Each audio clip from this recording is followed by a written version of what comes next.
Conduction, convection and radiation.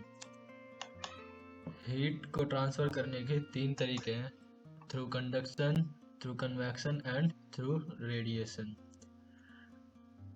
तो आज हम कंडक्शन करेंगे। तो कंडक्शन की डेफिनेशन ये है, thermal conduction is a mechanism of heat propagation from a region of higher temperature to lower temperature within a medium, solid, liquid, gas or between different medium in direct physical contact। Thermal conduction का मतलब ये होता है कि किसी भी medium में heat को ट्रांसफ़र करवाना। वो मीडियम जैसे सॉलिड या लिक्विड, कोई भी दो मीडियम हो सकते हैं या फिर कोई एक मीडियम भी हो सकता है, जैसे कि simple solid.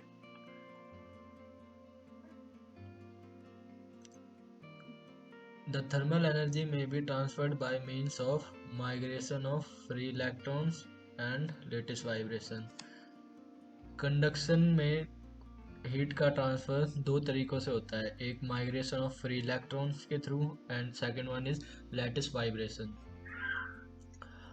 in migration of free electrons, whenever we heat an object, a medium, or we can take a solid, then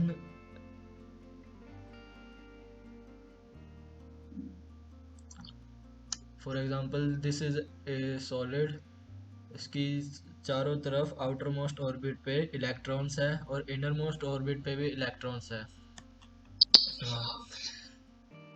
तो जब भी ये हीट होगा तो इसके जो आउटर मोस्ट ऑर्बिट्स के इलेक्ट्रॉन्स है ये एक्साइटेड हो जाएंगे और अपने ऑर्बिट से बाहर घूमने लगेंगे। तो जब भी ये इलेक्ट्रॉन्स आपस में टकराएंगे, मूव करेंगे, तो ये अपनी कुछ हीट दूसरे इलेक्ट्रॉन्स को शेयर कर देंगे। तो ये इलेक्ट्रॉन इस वाले इलेक्ट्रॉन से टकराएगा, ये इससे, ये इससे, ये इससे, तो ऐसे करके हीट पूरी बॉडी पे ट्रांसफ़र हो जाएगी। जैसे ये है, पूरी बॉडी पे इक्वली हीट ट्रांसफ़र हो जाएगी इलेक्ट्रॉन्स के थ्रू। ये है second one, lattice vibration. Lattice vibration में मॉलिक्यूल्स होते हैं, वो हीट इतनी तेज हीट के कारण जो मॉलिक्यूल्स होते हैं वो आपस में वाइब्रेट करने लग जाते हैं। तो एग्जांपल है, एक रॉड है, मेटलिक रॉड है, इसे हम हीट करेंगे तो हीट के थ्रू इसके जो ये मॉलिक्यूल्स है ये वाइब्रेट करने लग जाएंगे। तो मॉलिक्यूल्स इसके आपस में कांटेक्ट में आएंगे तो हीट अपने साइड जो कांटेक्ट में आया है जिससे उसे ट्रांसफ़र कर देंगे थोड़ी हीट अपनी। तो ऐसे करते करते ये हमने थर्मोमीटर लगाए हैं, एक मेटलिक रॉड है, हीट किया हमने इसको, अब अलग अलग हमने थर्मोमीटर लगाए हैं। तो ये टेम्परेचर 1, टेम्परेचर 2, टेम्परेचर 3। तो टेम्परेचर 1 हमारा बिल्कुल पास में है जहाँ से हीट स्टार्टिंग हो रही है, तो उसका टेम्परेचर 100 के है, ये हमने एज्यूम किया है खुद से 100 केल्विन। और थर्मोमीटर 2 में जब हमने लगाया तो उसका आया 80 केल्विन एंड थर्मोमीटर 3 में 50 केल्विन। तो वाइब्रेशन, लेटिस वाइब्रेशन में ये होता है कि मॉलिक्यूल्स आपस में वाइब्रेट करने लग जाते हैं, तो जिससे हीट का ट्रांसफ़र होता है। तो ये एक मीडियम में भी हो सकता है, सॉलिड टू सॉलिड में, और दो मीडियम में भी हो सकता है, सॉलिड टू लिक्विड में। अब जैसे मान लो ये एक हमारा सॉलिड हो गया, आयरन हो गया, और एक हमारा वाटर मॉलिक्यूल हो गया। तो जब भी हम अब ये वाटर मॉलिक्यूल्स का टेम्परेचर 5 केल्विन है एंड हमारी आयरन रोड का टेम्परेचर 50 केल्विन है। तो जब आयरन के मॉलिक्यूल्स वाटर में टकराएंगे, कांटेक्ट में आएंगे, तो जो आयरन के मॉलिक्यूल्स का टेम्परेचर 50 के है तो अपनी थोड़ी हीट कांटेक्ट में आने के कारण उसको वाटर के मॉलिक्यूल्स को थोड़ी ट्रांसफ़र कर देगा। तो जैसे 50K है, ये इस वाले मॉलिक्यूल्स पे आया तो ये 40K हो जाएगा, इस पे आया ये 30K, इस पे आया ये 20K, ऐसे इसमें आएगा, ये इसमें कांटेक्ट में आएगा तो वाटर के मॉलिक्यूल्स का जो 5K से है वो बढ़ के 10K हो जाएगा। तो ऐसे करते करते कांटेक्ट पर करते रहेंगे।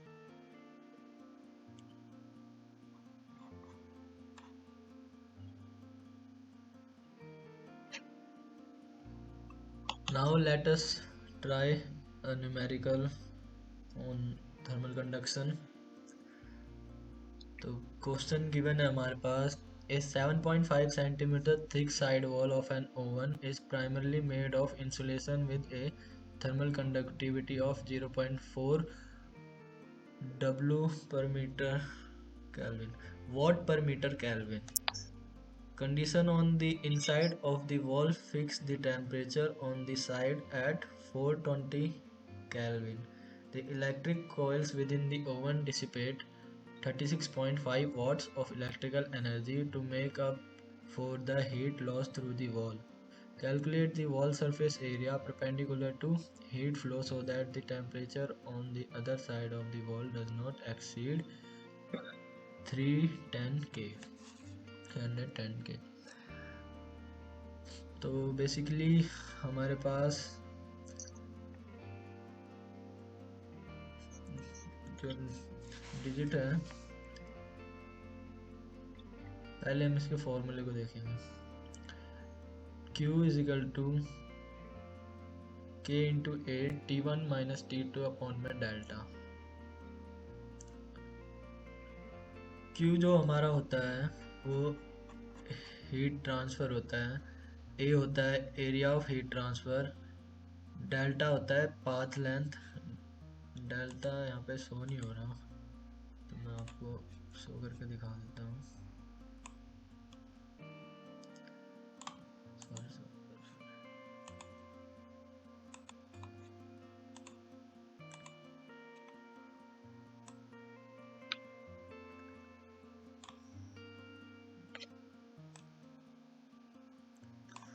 तो ये डेल्टा हमारा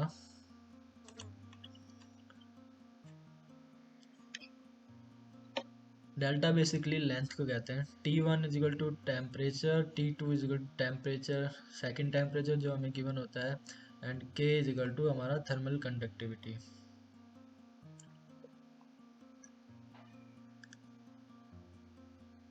ए 7 centimeter thick side wall of an oven।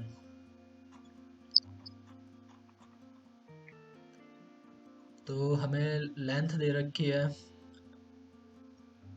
Wall की 7.5 सेंटीमीटर और with insulation made of insulation with a thermal conductivity of 0.4 watt metre पर kelvin, watt per metre kelvin.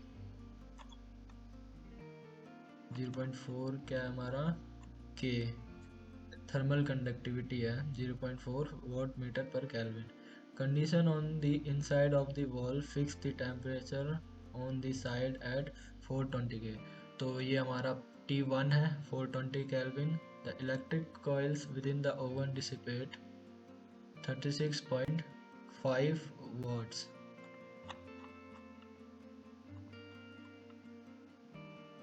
तो हीट ट्रांसफ़र हमारा इतना हुआ है 36.5 वाट्स हुआ है। Q को हम हीट ट्रांसफ़र से डिनोट करते हैं, and energy to make up for the heat loss through the wall. Calculate the wall surface area perpendicular to heat flow so that the temperature on the other side of the wall does not exceed 310 K। ये हमारा second temperature T2 दे रखा है 310 K। Calculate the wall surface area, तो हमें area find करना है। जैसे कि ये हमारा फॉर्मूला है Q is equal to K into a bracket T1 minus T2 upon delta.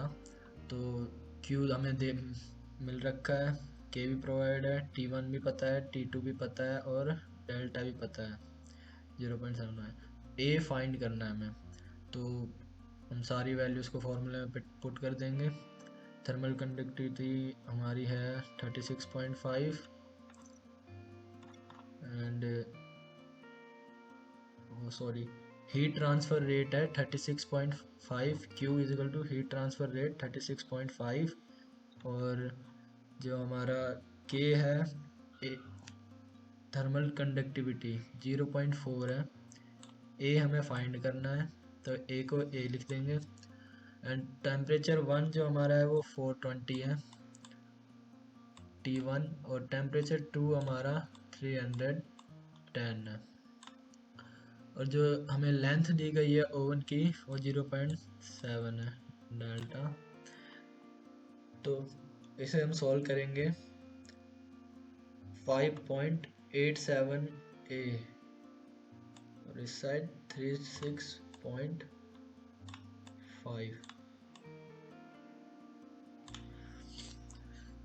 तो A को हम लेफ्ट साइड में ले जाएंगे, सॉरी 36.5 को हम इससे मल्टीप्लाई करवाएंगे। यहाँ पे ये मल्टीप्लाई कर रहा है A से, तो इक्वल के उस साइड जाके 36.5 से डिवाइड करेगा। तो 5.87 एरिया आया था हमारा, और 5.87 को डिवाइड किया हमने तो लास्ट में आएगा 6.218 पर मीटर स्क्वायर। तो ये था हमारा न्यूमेरिकल।